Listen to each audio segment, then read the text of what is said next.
Hola, hola, buenos días, buenas tardes, buenas noches. ¿Cómo anda mi comunidad jurídicamente organizada?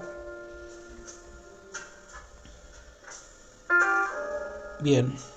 Bueno, seguimos con nuestra clase número 16 de este curso que estoy dando. En el día de hoy vamos a hablar respecto de los rasgos más salientes, fundamentales, que se originan por la actividad de la administración pública. ¿Sí? En esta clase vamos a ver en específico el concepto de hecho administrativo, de vía de hecho administrativa. Vamos a hablar respecto del acto administrativo, ¿sí? Al menos respecto de su noción fundamental, de su estructura, de sus rasgos más salientes. En otra clase vamos a ver respecto de los elementos del acto administrativo, ¿sí? Además vamos a ver respecto de los rasgos más salientes de los reglamentos de la administración, las diferencias que hay entre el acto administrativo y el reglamento, la prelación jerárquica, los principios que se le aplican a los reglamentos y demás, ¿sí? También veremos lo relativo a otros actos de la administración, ¿sí? Dentro de los cuales se encuentran los actos interorgánicos, los actos interadministrativos, el acto político o institucional,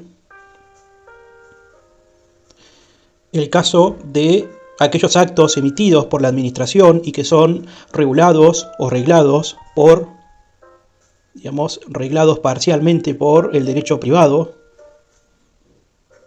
Y por último, veremos, aunque sea sucintamente, respecto a aquellos actos de sustancia jurisdiccional que dicta la administración, ¿sí? Así que bueno, espero que les sirva y sin más preámbulos, comencemos.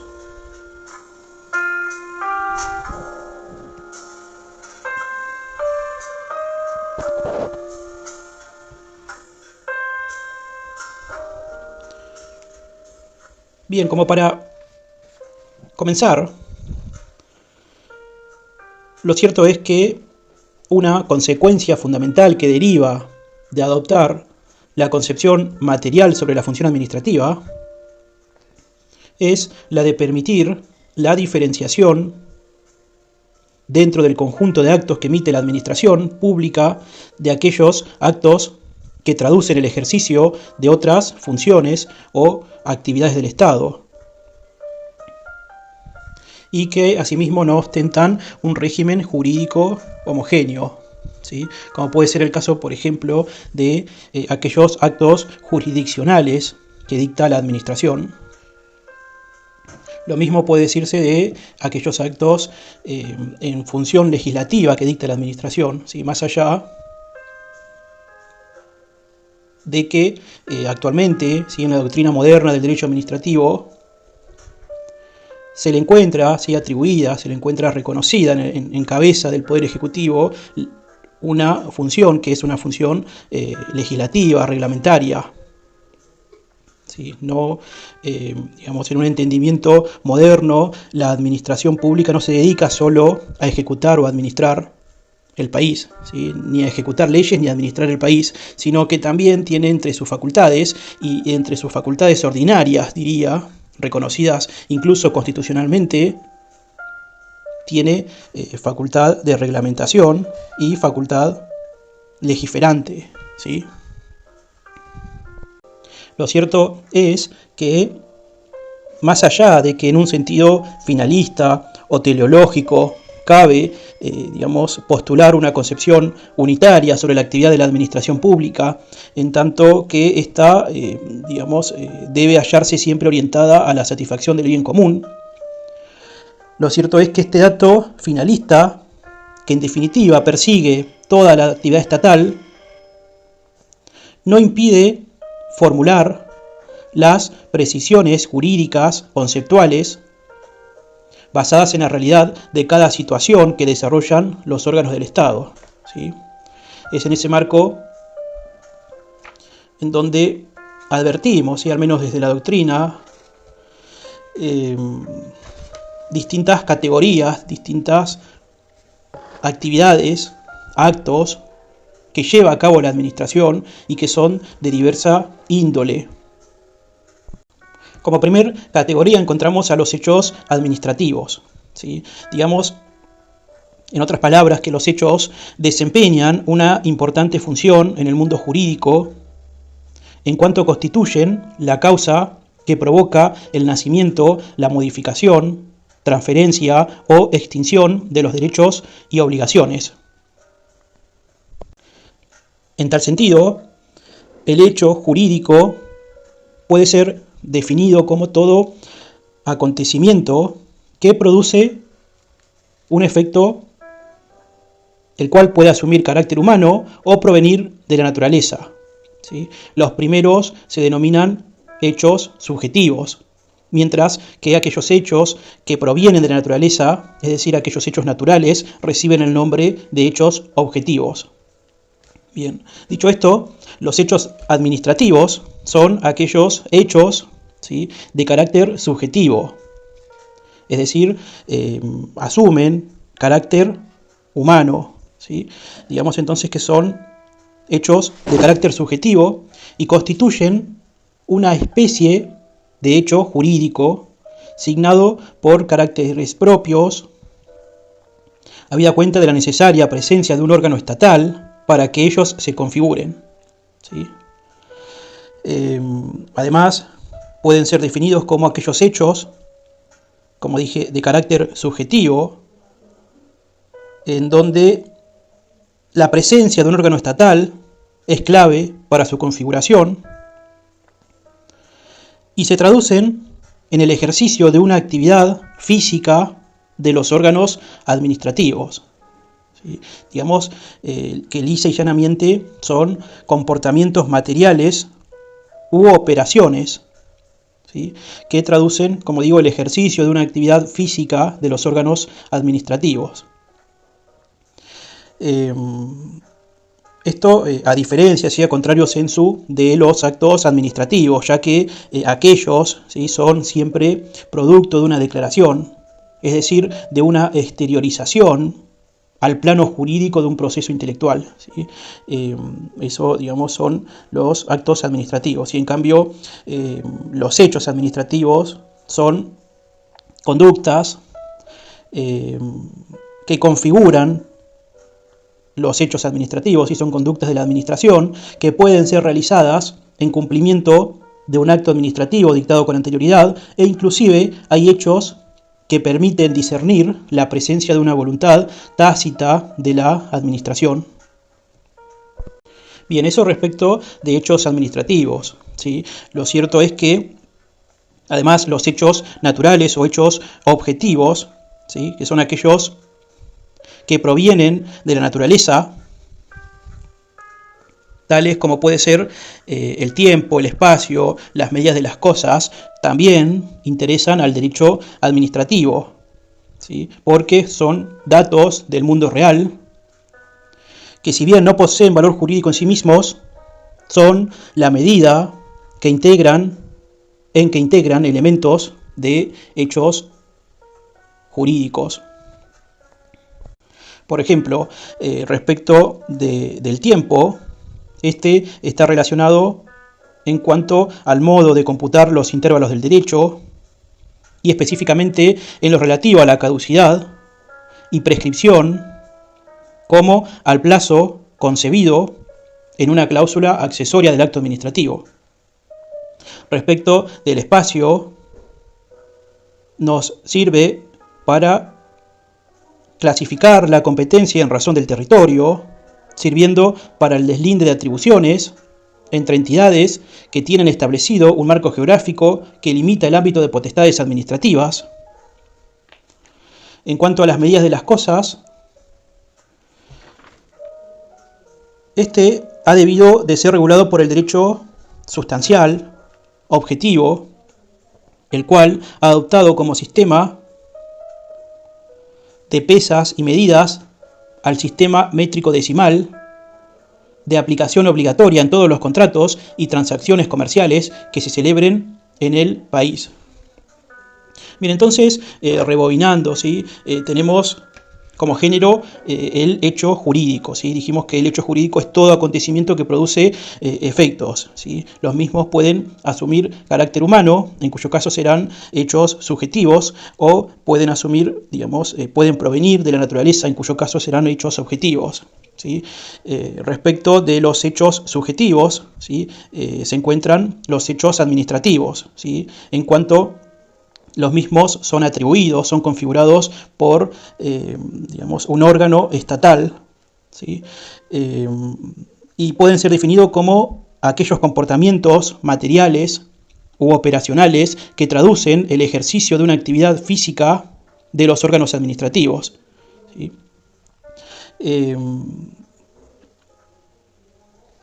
Por otro lado, existen los hechos naturales o hechos objetivos, ¿sí? Que también interesan al derecho administrativo, que son, por ejemplo, el tiempo, el espacio, la medida de las cosas, y que poseen valor jurídico en sí mismos, perdón, no poseen valor jurídico en sí mismos, sino en la medida en que integran elementos de hechos jurídicos.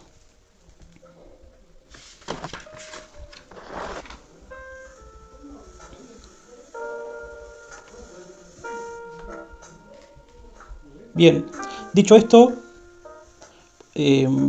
existen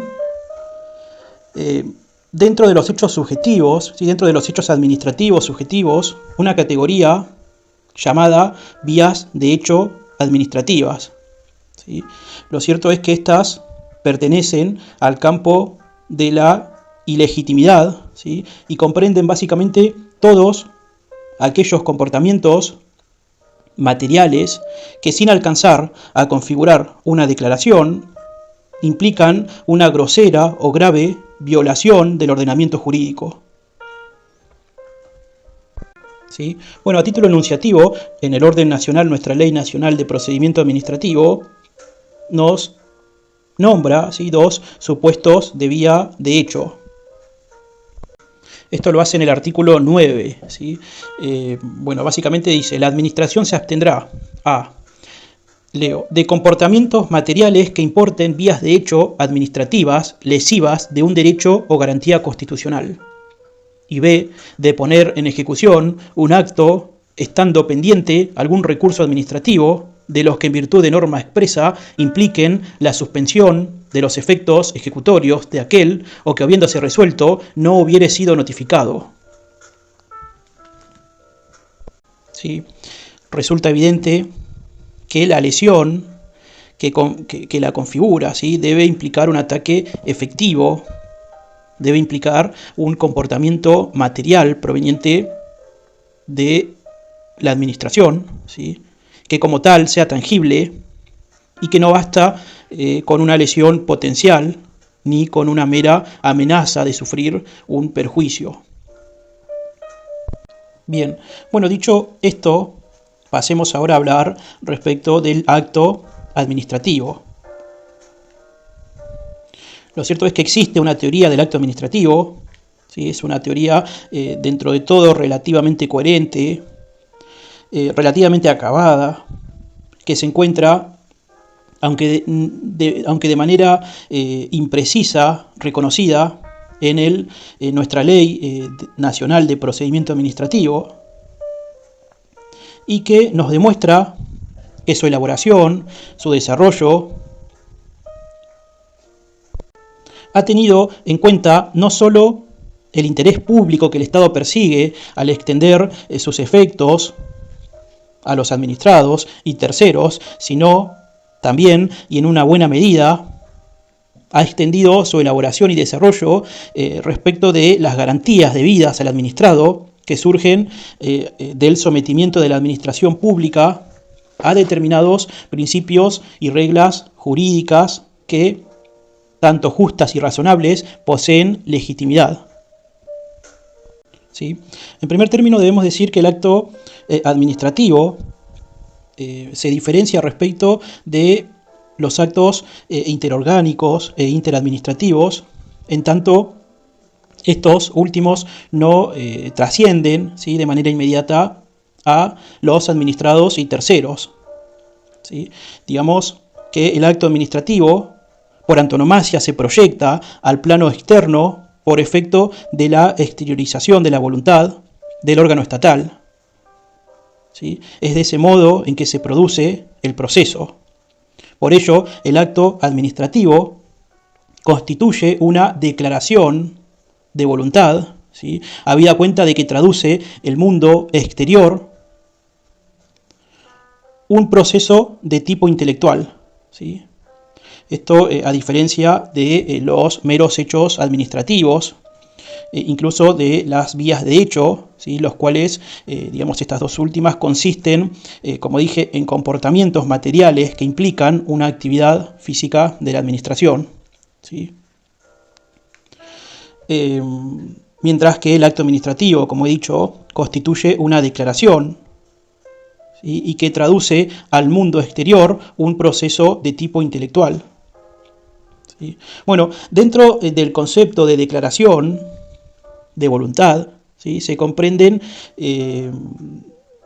tanto las típicas declaraciones de voluntad como las de conocimiento y de opinión o juicio, ¿sí? Tenemos, por ejemplo, las declaraciones de conocimiento que proceden, digamos, a registrar hechos o actos a los que la administración le otorga autenticidad, como puede ser, por ejemplo, la inscripción de derechos reales, el otorgamiento de certificados de defunción, de nacimiento, etc., como cuando certifica hechos sobre los cuales toma conocimiento, como puede ser el otorgamiento de certificados del cual surge la inhibición de bienes de una persona, o bien puede consistir esa declaración en una mera opinión o juicio, como puede ser el caso de la expedición de algún certificado de buena conducta, ¿sí? Otro punto interesante también a tener en cuenta es que el acto administrativo pertenece a la categoría de los actos jurídicos voluntarios y se diferencia de los actos jurídicos privados. Digamos, en primer término se diferencian en el sentido de que el acto administrativo encuentra su existencia y justificación en el marco del derecho público, ¿sí?, en la medida en que se le aplica el régimen exorbitante del cual hemos hablado en la clase anterior, ¿sí?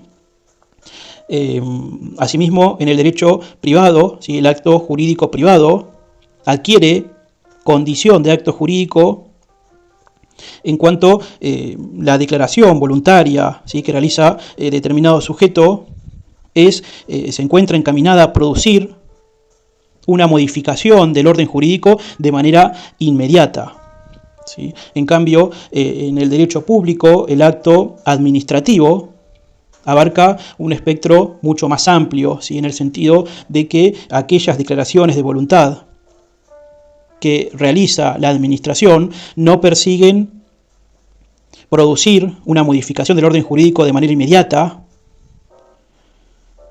exclusivamente, sino que también persiguen esa misma finalidad de manera mediata, ¿sí? Además, hay que tener en cuenta, creo que esto cae, digamos, decanta de Maduro, en el sentido de que el acto administrativo emana de un órgano del Estado, ¿sí?, mientras que los actos jurídicos privados no. No necesariamente, al menos. En definitiva, la noción de acto administrativo comprende toda aquella declaración de voluntad proveniente de un órgano estatal, emitida en ejercicio de la función materialmente administrativa y caracterizada por un régimen exorbitante que genera efectos jurídicos individuales, directos, con relación a los administrados destinatarios del acto, ¿sí? Digamos que este concepto me parece importante tener en cuenta, ¿sí?, importante ponerlo en énfasis, en el sentido de que nos va a servir luego para diferenciar al acto administrativo del reglamento administrativo e incluso de los demás actos de la administración, ¿sí? igualmente ya llegaremos a ese punto. Sigamos avanzando con la estructura del acto administrativo.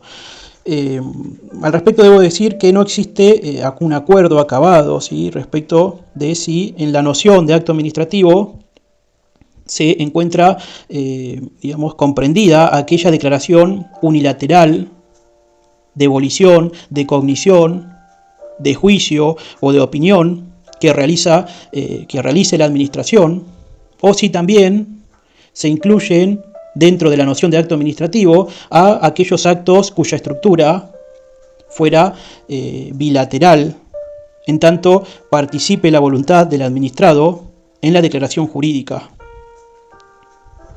Lo cierto es que tanto en el derecho administrativo francés como en el derecho administrativo italiano se ha negado, ¿sí?, de plano que el acto bilateral o el contrato administrativo configure una especie de acto administrativo, ¿sí?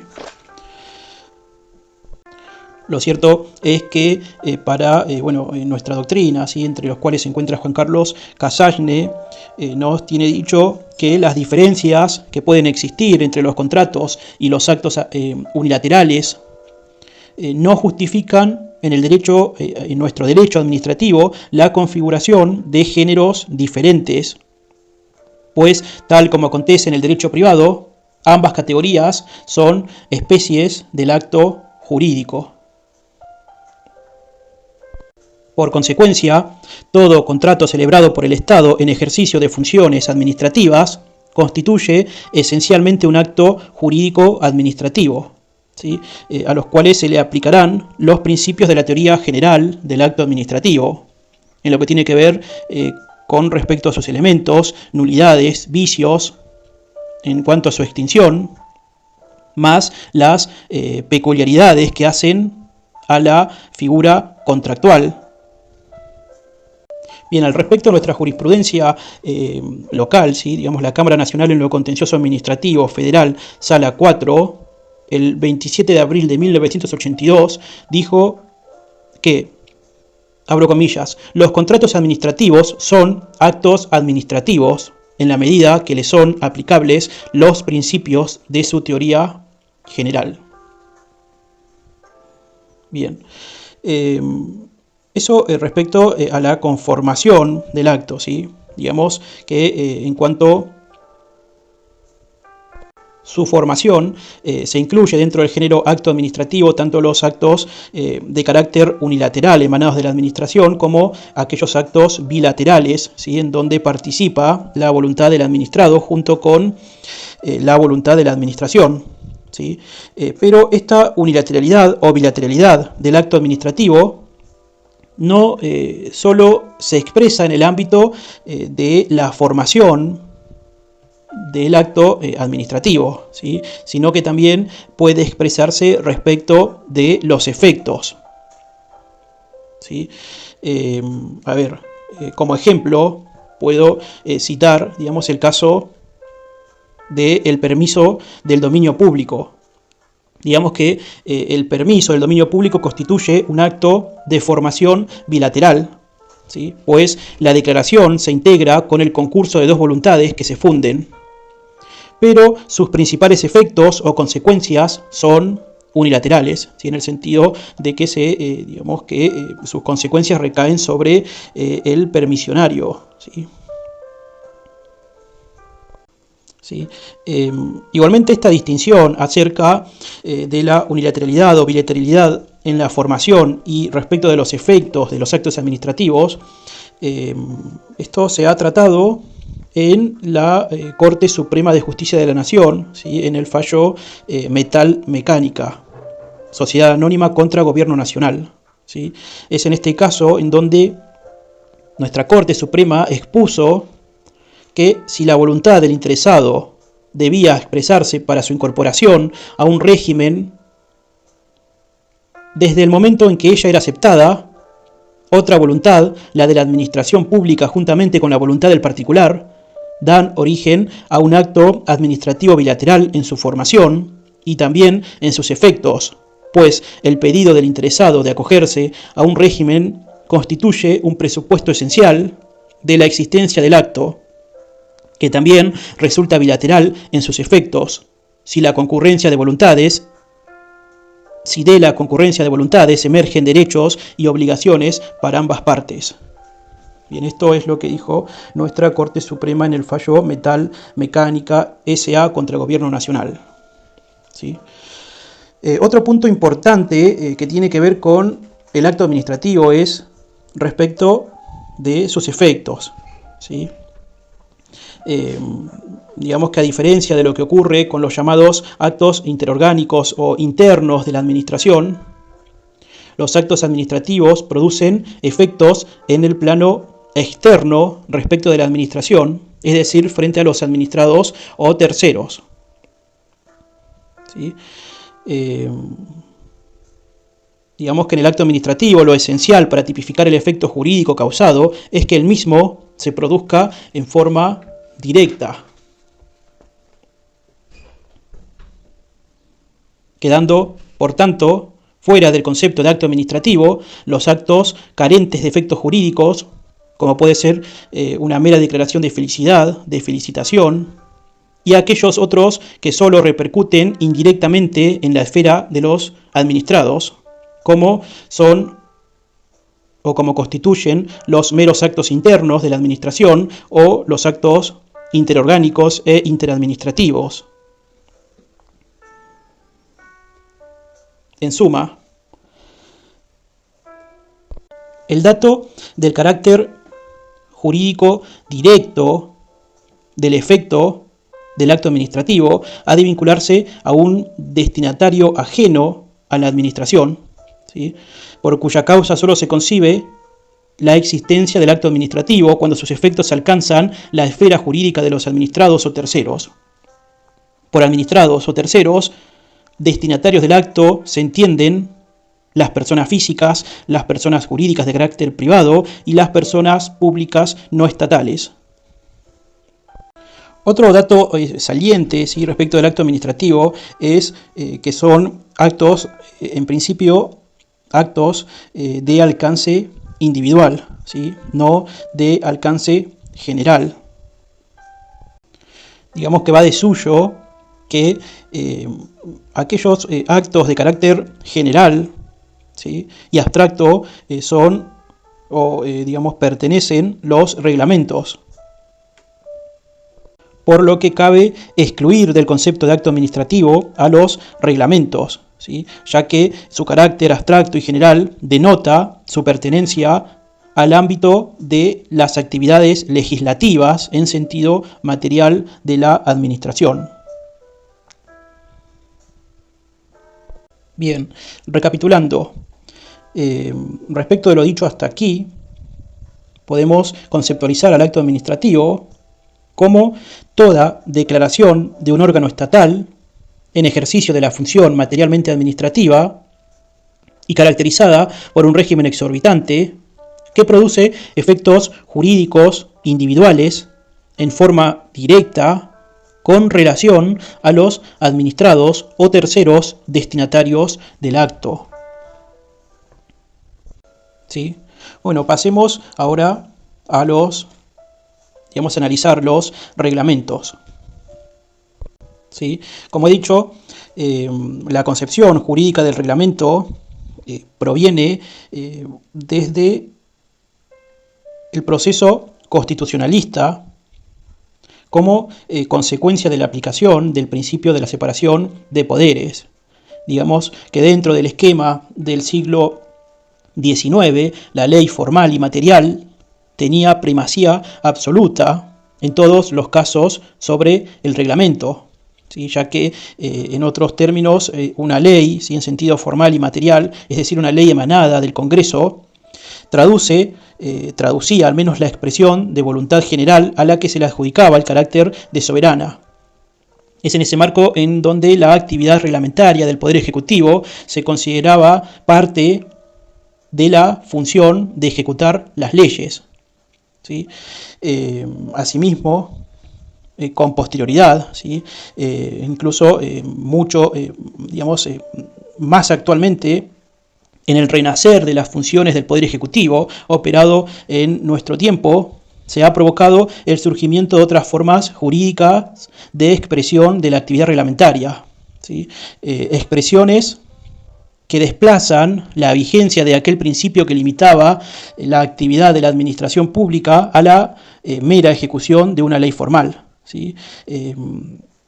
Sino que desde una óptica realista, esta nueva actividad, ¿sí?, reglamentaria que asumía el Poder Ejecutivo traduce el ejercicio de la actividad legislativa, ¿sí?, en cuanto son actos unilaterales de la administración que crean normas jurídicas generales y obligatorias, operando sus efectos en el plano externo a través de la regulación de situaciones impersonales y objetivas. Por tal motivo, si lo que realmente define tanto a su esencia o naturaleza es el hecho de la creación, modificación o extinción de normas de alcance general, es evidente que el reglamento es un acto de legislación y no un acto administrativo. Digamos que es producto de la actividad materialmente legislativa, un reglamento, ¿sí?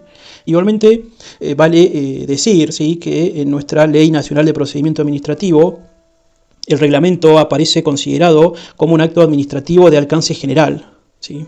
Digamos que se lo incluye dentro del género de acto administrativo, en el artículo 24, siguiendo una opinión, ¿sí?, siguiendo una línea doctrinaria según la cual el reglamento es producto de función administrativa. Lo cierto es que si se examina en su integridad el sistema de la Ley Nacional de Procedimiento Administrativo, advertiremos la configuración de un régimen jurídico distinto, ¿sí?, en cuanto tiene que ver con su publicidad, ¿sí?, en el artículo 11, en cuanto a su silencio, en el artículo 10, en cuanto a su extinción, etc. Digamos, esto acontece porque, si bien técnicamente el reglamento no es una ley, el participar de sus caracteres esenciales posee un régimen jurídico similar a raíz de que es producto de la actividad materialmente legislativa, ¿sí? Bueno, ¿en qué se diferencia respecto del acto administrativo? Cabe hacer distintos grados de diferenciación, ¿sí? En primer término tenemos respecto a la prelación jerárquica del reglamento. Todos sabemos que conforme a la prelación jerárquica que tiene un acto administrativo, este, por su naturaleza, al ser concreto y de alcance individual, debe adaptarse siempre, y en virtud del principio de legalidad, a la normativa general que prescriba tanto una ley formal como un reglamento, quedándose imposibilitada la posibilidad de derogar en estos casos particulares, a través del dictado de un acto administrativo, un reglamento, ¿sí? Es así que surge el principio de la inderogabilidad singular del reglamento, ¿sí? Digamos que de este principio se desprenden consecuencias que hacen al régimen jurídico del reglamento, a saber, la misma administración no puede derogar singularmente por un acto administrativo un reglamento, ya fuere este reglamento de ejecución, reglamento delegado, reglamento autónomo, de necesidad o urgencia. Asimismo, el órgano administrativo superior puede derogar el reglamento del órgano inferior o modificarlo mediante otro acto de alcance general si posee competencia y potestad reglamentaria. También el órgano administrativo superior que carece de potestad reglamentaria puede derogar un reglamento del órgano inferior de oficio o al resolver el recurso jerárquico donde se cuestione un reglamento, pero nunca podrá dictar un acto administrativo de excepción que no se ajuste al reglamento, ya que ello violaría la garantía de la igualdad ante la ley.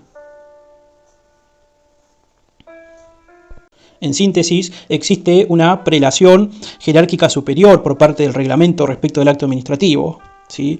Es en este entendimiento en donde el acto administrativo debe adaptarse a la normativa general que prescribe el reglamento y se encuentra imposibilitado de ser aplicado excepcionalmente de manera que derogue singularmente este reglamento que se supone superior.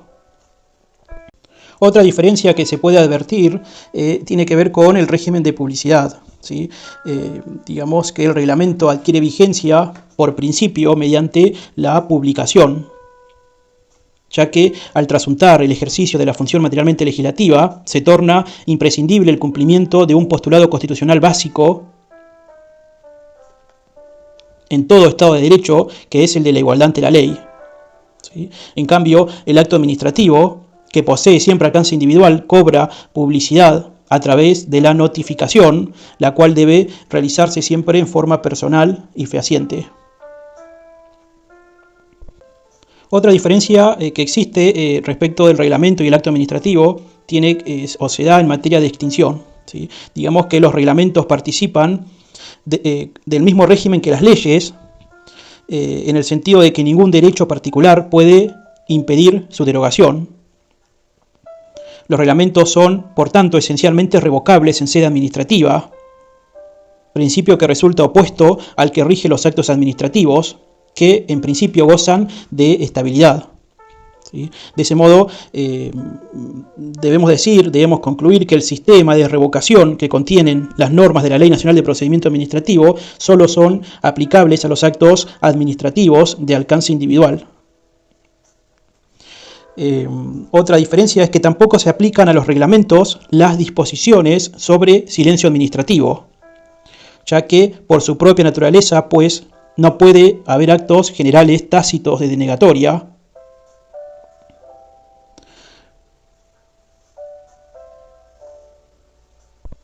ni tampoco se aplican las normas que se refieran a la intervención previa del administrado en el proceso de formación del acto administrativo. Por lo demás, el procedimiento de elaboración de los reglamentos debe ajustarse a las reglas propias y específicas, dentro de las cuales se encuentran las previstas en el artículo 103 del Decreto Reglamentario 1759/72. También en materia de protección jurisdiccional existe otra diferencia, ¿sí? Y se da en el plano de la situación legitimante del titular del derecho o interés legítimo, ¿sí? Al menos en el orden nacional. Al momento de impugnar judicialmente un reglamento, no es requisito que exista, digamos, en el marco de una relación jurídica afectada o susceptible de ser afectada, un derecho subjetivo o interés legítimo de manera acabada, ¿sí? Sino que digamos, el derecho subjetivo que se requiere para admitir la legitimación, ¿sí? Prescrita en el artículo 24 de la Ley Nacional de Procedimiento Administrativo, debe recaer o puede también recaer en la titularidad de la relación jurídica afectada o susceptible de ser de manera potencial afectada, ¿sí? En otros términos, el menoscabo puede ser, digamos, no debe de ser, digamos, no se necesita un gravamen actual, ¿sí? Para considerar legitimado al interesado en la impugnación judicial de un reglamento, ¿sí? Sino que el interesado debe ser a quien le afecte el acto o a quien le pueda afectar, ¿sí? De manera potencial. Siendo esta la diferencia respecto de los actos administrativos y su impugnación, ¿sí? Necesitándose siempre, al menos, digamos, la existencia de un gravamen actual, ¿sí? En el sentido de que siempre ha de ser necesario que se vea menoscabado tanto un derecho subjetivo como, o en su caso, un interés legítimo. Bien, lo anterior respecto de los reglamentos, ¿sí? Ahora tenemos una tercera especie, ¿sí? Del género de actos que puede dictar la administración, que son los actos interorgánicos, Digamos, como definición, los actos interorgánicos son aquellos que vinculan a dos o más órganos de la administración, integrantes de una misma persona pública estatal. Lo esencial del acto interorgánico es que no produce efectos jurídicos directos con relación a los administrados o terceros, operando solo en el plano interno de la persona pública estatal. ¿Sí?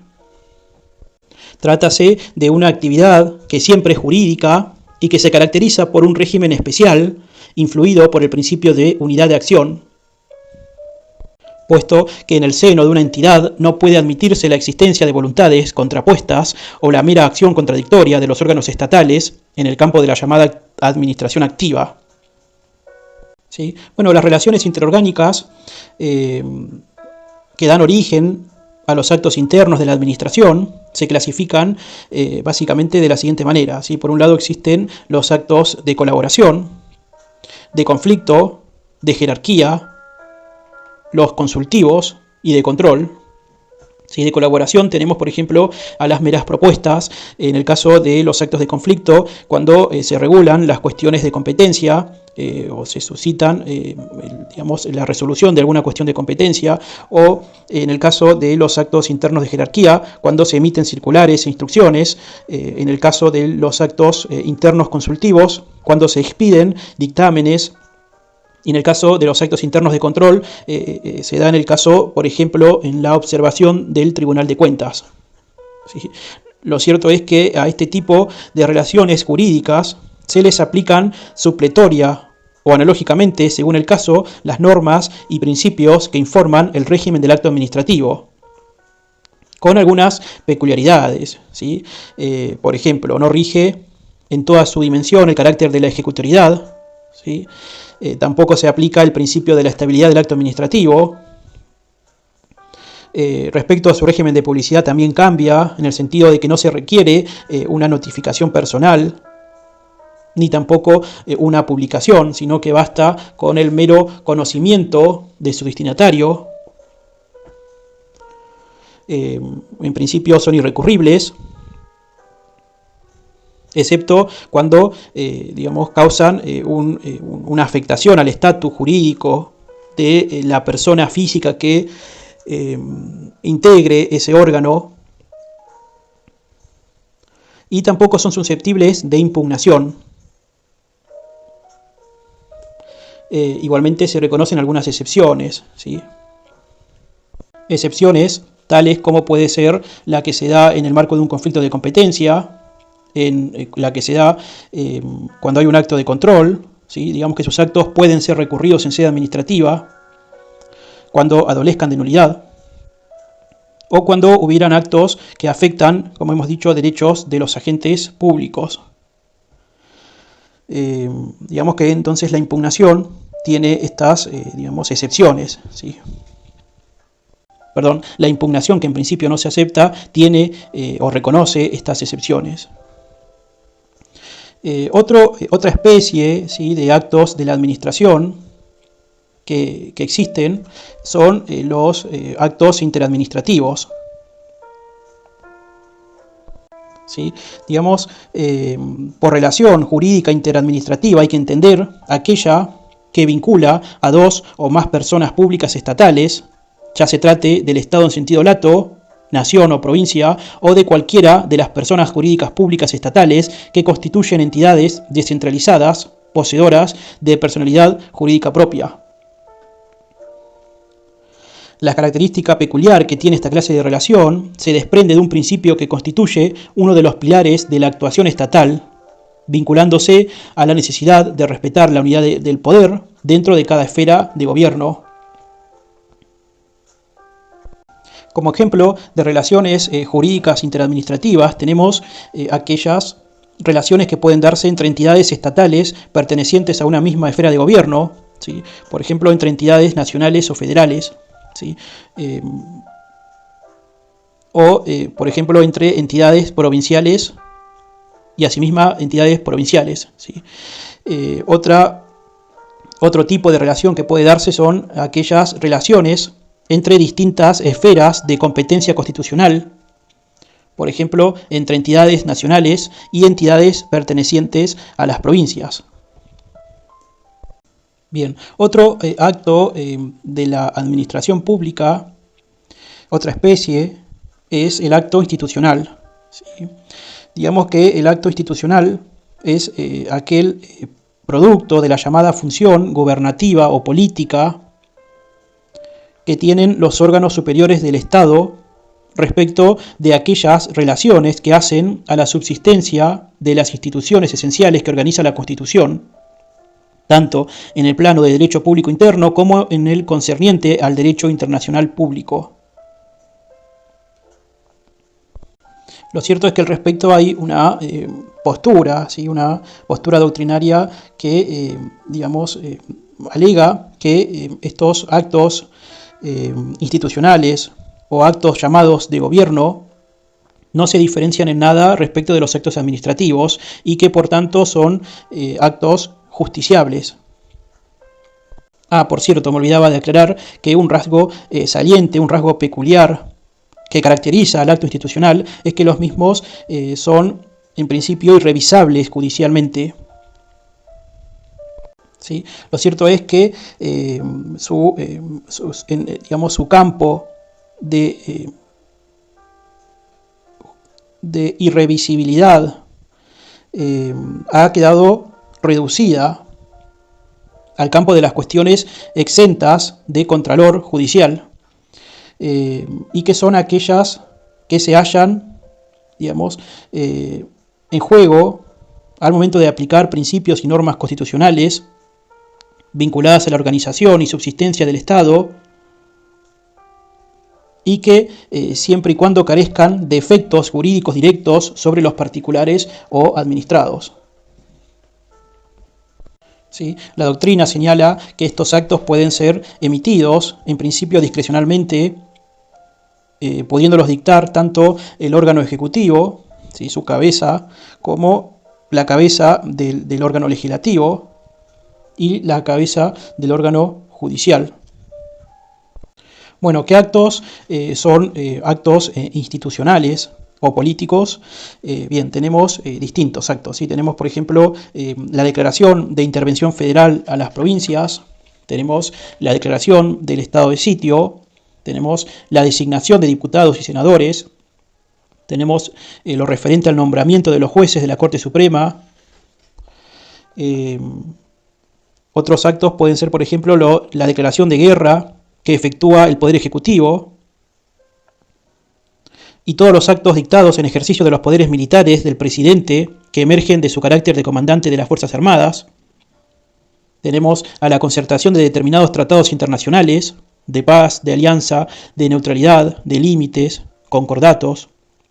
Tenemos a la autorización que otorga el Congreso para la entrada de tropas extranjeras y salidas de fuerzas nacionales, a los actos que vinculan al Poder Ejecutivo con el Congreso, como tiene que ser la convocatoria, la prórroga de sesiones ordinarias, convocatoria a sesiones extraordinarias, promulgación y veto de leyes.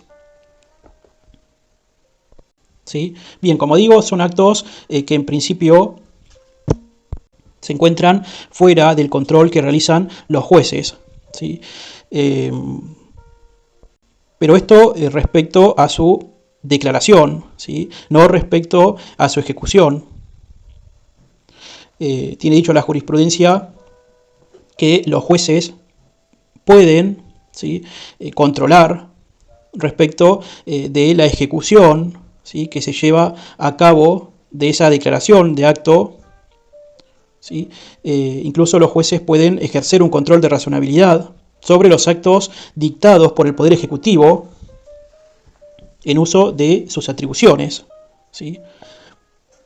En rigor, el control que los jueces pueden hacer es un control de razonabilidad y que debe de recaer sobre la ejecución, ¿sí? del mismo.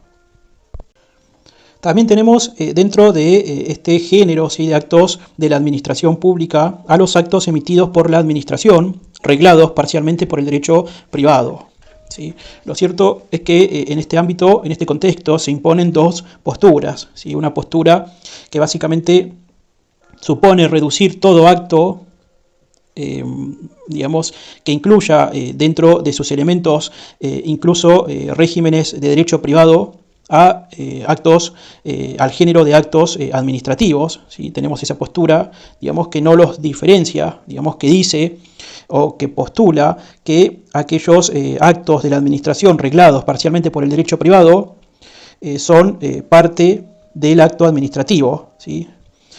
Y que en este caso, en estos casos, ha de aplicarse el régimen jurídico que se regule, ¿sí? Por otro lado, existe otra postura, ¿sí? Otra postura doctrinaria que los diferencia, ¿sí? Y que postula que estos actos, ¿sí? Que se encuentran regulados por el derecho público y que se encuentran sometidos parcialmente al régimen del derecho privado son digamos, una especie distinta al acto administrativo, ¿sí?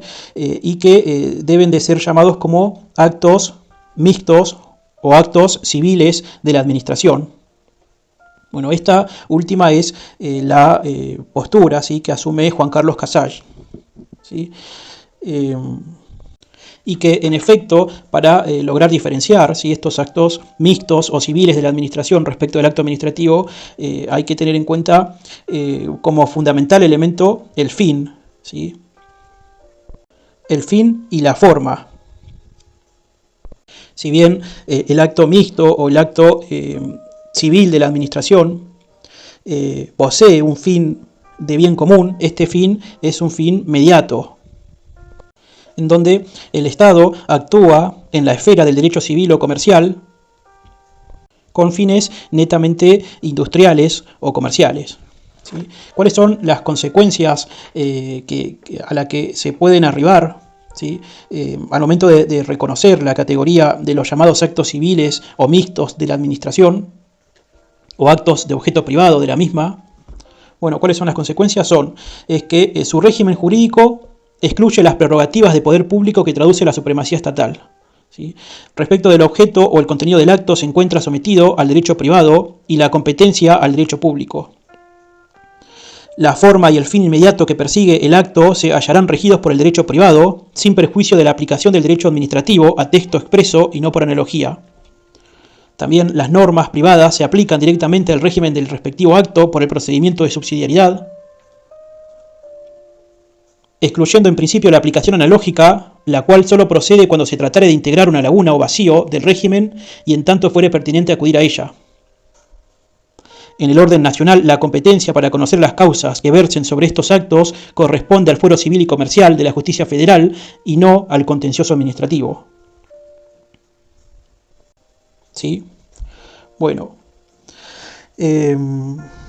por último tenemos los actos de sustancia jurisdiccional que dicta la administración, ¿sí? Como hemos dicho, la administración, ¿sí? Realiza actividades, ¿sí? Que tienen diversa índole, ¿sí? Pueden tener índole administrativo, índole legal, ¿sí? Naturaleza legal y naturaleza jurisdiccional, ¿sí? En aquellos casos en donde se le adjudique la posibilidad o la facultad de dirimir controversias con fuerza de verdad legal. Lo cierto es que esta atribución de funciones jurisdiccionales a órganos administrativos posee un profundo arraigo en el derecho continental europeo. Asimismo, debe quedar siempre bien en claro que se trata de un ejercicio excepcional de la función jurisdiccional, ¿sí? Digamos que la función judicial en principio se halla siempre en cabeza del Poder Judicial, ¿sí? Sino que de manera excepcional puede encomendarse esta tarea a la administración misma, ¿sí? Pero bueno, con distintas excepciones, ¿sí? Digamos con distintos alcances, a saber, hay distintas características que hay que tener en cuenta, ¿sí? Por ejemplo, la atribución de las funciones jurisdiccionales a órganos administrativos debe provenir siempre de una ley formal, a fin de no alterar a favor del Poder Ejecutivo el equilibrio en que reposa el sistema constitucional, ¿sí? En segundo término, tanto la idoneidad del órgano como la especialización de las causas que se atribuyen a la administración deben hallarse suficientemente justificadas para tornar razonable y excepcional el apartamiento del principio general de juzgamiento por el Poder Judicial de la actividad administrativa. También, si se otorga a órganos administrativos funciones de sustancia jurisdiccional en forma exclusiva, sus integrantes deben gozar de garantías que aseguren su independencia de juicio frente a la administración activa, tal como la inamovilidad de sus cargos. También los tribunales que integran el Poder Judicial deben conservar la atribución final de revisar las decisiones de naturaleza jurisdiccional, ¿sí? Y esa posibilidad que el Poder Judicial tiene para revisar las decisiones de naturaleza jurisdiccional lo deben hacer, digamos, de manera amplia, ¿sí? A través del reconocimiento del principio de control judicial suficiente, ¿sí? Bien, eso respecto de las características que deben o que surgen, ¿sí?, al reconocerse función jurisdiccional a la administración. Ahora, ¿qué régimen jurídico se le aplican a los actos que emiten los tribunales administrativos con competencia jurisdiccional? Bueno, ¿qué régimen se les aplica? Esto lo tiene dicho, ¿sí?, en su libro Juan Carlos Casagne. Lo voy a leer casi textual, así finalizamos. Bueno, en principio dice que respecto de estos actos no procede la avocación, la reforma o modificación de la decisión jurisdiccional, excepto recurso de revisión, por cuanto lo hubiera en sede administrativa. El tribunal administrativo carece de potestad para revocar el acto por razones de interés público, lo cual constituye una garantía para el administrado. El contralor acerca de la legitimidad del acto se limita a supuestas de excepción.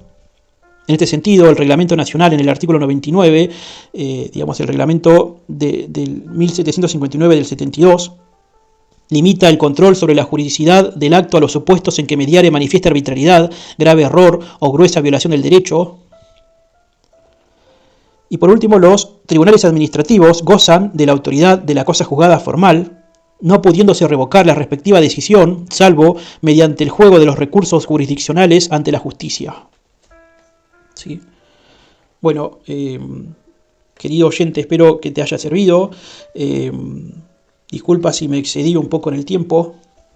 Si así fue, digamos, si te sirvió, te pido que dejes tu comentario, des like, compartas con tus compañeros y compañeras de estudio. Y bueno, será hasta la próxima, ¿sí?